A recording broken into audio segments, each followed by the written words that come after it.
Assalamualaikum warahmatullahi wabarakatuh. Perkenalkan, nama saya Kiana Ravana dengan NIM 21050149. Sini saya akan membahas tentang manajemen risiko cyber. Manajemen risiko cybercrime adalah langkah-langkah yang diambil oleh sebuah organisasi atau individu untuk mengidentifikasi, mengukur, mengelola, dan mengurangi risiko yang terkait dengan serangan cybercrime atau kejahatan cyber. Risikonya mengacu pada potensi atau kemungkinan terjadi serangan dan pelanggaran keamanan tersebut. Dampaknya mengacu pada konsekuensi negatif atau kerugian yang dapat terjadi setelah terjadinya serangan atau kejadian pelanggaran keamanan cyber. Risiko keamanan cyber adalah potensi atau kemungkinan terjadinya serangan dan pelanggaran keamanan. Risiko ini dapat berasal dari berbagai sumber, termasuk ancaman cyber seperti malware, phishing, serangan DDoS, serta celah keamanan dalam sistem atau kebijakan yang tidak memadai. Di sini saya langsung masuk ke dampak cybercrime pada sosial, ekonomi, dan politik. Dampak sosial dari kejahatan cyber. Dampak sosial dari kejahatan cyber melibatkan sejumlah masalah yang mempengaruhi masyarakat secara luas. Kejahatan cyber dapat menciptakan ketidakamanan dan kekhawatiran di kalangan individu. Dampak ekonomi dari kejahatan cyber adalah kejahatan cyber dapat mengakibatkan kerugian finansial yang besar bagi individu, perusahaan, dan bahkan negara. Dampak politik dari kejahatan cyber memiliki dimensi yang luas dan signifikan dalam konteks global dan nasional. Kejahatan cyber dapat digunakan sebagai alat untuk mencampuri proses politik, termasuk pemilihan umum. Tugasnya itu mereview pertemuan 2 dan tambahan penjelasan dari jenis-jenis kejahatan cyber yang diberikan contoh kasusnya berdasarkan jenis kejahatan cyber pada pertemuan sebelumnya. Yang pertama di sini jenis kejahatan pencurian identitas, risikonya pemalsuan identitas berupa KTP, nama foto orang lain, dampaknya kerugian finansial, pihak yang dirugikan bank, mega, dan pemilik identitas asli. Jenis kejahatan pencurian identitas, risiko. Jenis kejahatan pencurian identitas, risikonya itu pemalsuan identitas nasabah FIV berupa KTP, nama, foto, dan orang lain. Dampaknya kerugian finansial. Merugikan Federal International Finance atau FIF karena pelaku mengajukan kredit ke 3 unit sepeda motor. Pihak yang dirugikan Federal International Finance di Dinas Kependudukan dan Catatan Sipil.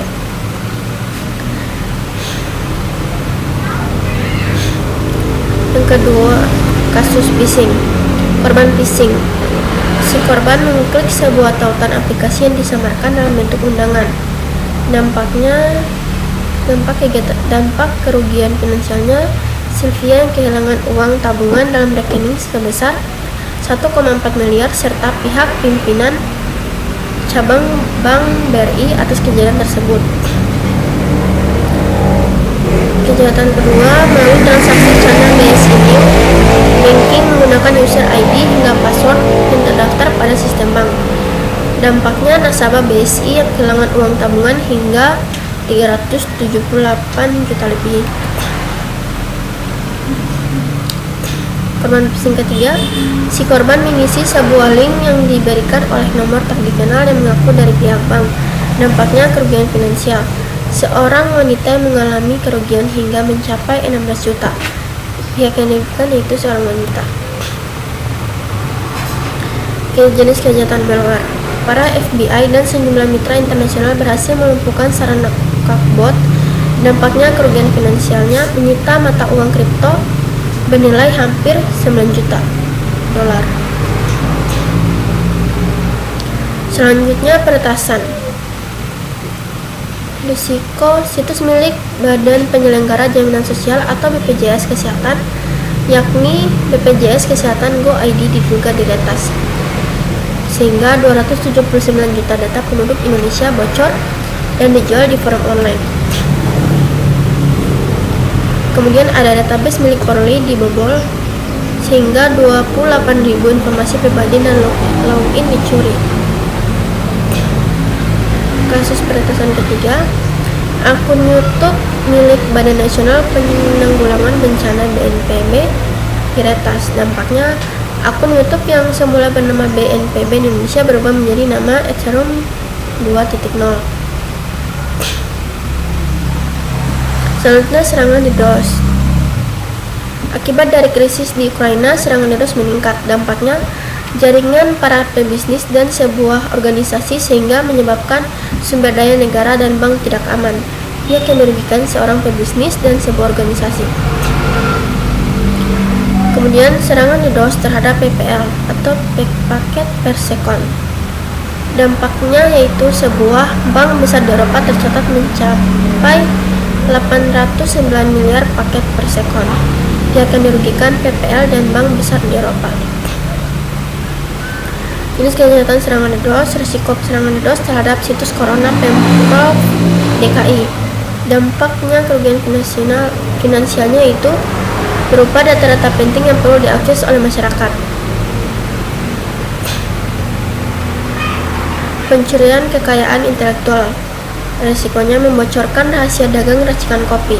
Dampaknya Hipin dipidana penjara selama 1 tahun karena membocorkan rahasia dagangan racikan kopi dan melanggar pasal 17 ayat 1 Undang-Undang 30 2000 tentang rahasia dagang.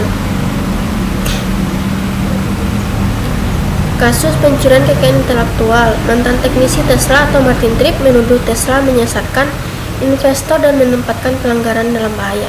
Dampak kerugian finansialnya, mantan teknisi Tesla dipecat setelah turun melakukan sabotase secara resmi menjadi whistleblower dengan memberikan informasi kepada US Security and Exchange Commission. Dia akan dirugikan mantan teknisi yang dipecat dan perusahaan Tesla milik Elon Musk atas pencemaran nama baik. Pencurian kekayaan intelektual. Risikonya, perusahaan telekomunikasi Inggris BT menggugat Google di Amerika Serikat karena telah dianggap mencuri 6 paten miliknya. Dampaknya, sistem Android, situs jejaring sosial Google+, buku internet, peta, Gmail, sistem manajemen iklan DoubleClick, maupun program pendaftaran iklan AdWords dan layanan lainnya telah diambil oleh mesin pencari Google. Pihak yang dirugikan yaitu Google. Jenis kejahatan pemalsuan atau forgery. Risikonya pemalsuan situs asli tapi palsu pada layanan internet banking Bank Sentral Asia BCA. Dampak kerugiannya, jika nasabah BCA salah mengetik situs BCA asli, maka nasabah tersebut masuk perangkap situs pelesetan yang dibuat oleh pelaku sehingga identitas penggunaan user ID dan nomor identitas personal atau PIN dapat diketahui. Yang akan dirugikan di sini adalah Bank BCA. Jenis kejahatan pemalsuan atau forgery. Risikonya pemalsuan kartu kredit lewat transaksi online. Dampak kerugiannya, jika kasir menggeser kartu pada waktu pembayaran pada saat data berjalan ke bank-bank tertentu, itulah data dicuri. Kerugiannya bisa mencapai puluhan juta bahkan lebih jika hal itu terjadi. Yang akan dirugikan yaitu pemilik kartu kredit. Kemudian pornografi anak. Penyebaran konten kesusilaan dan pornografi terhadap anak di bawah umur. Dampaknya, pelaku mencari nomor target dan bergabung dalam grup WhatsApp. Lalu pelaku menghubungi korban via pesan singkat dan mengaku sebagai anak SMP kelas 1, dan kemudian pelaku menghubungi si korban dengan menunjukkan dengan video call, maka anak di bawah umur bisa terpengaruh atas hasutan si pelaku. Dia akan dirugikan anak-anak.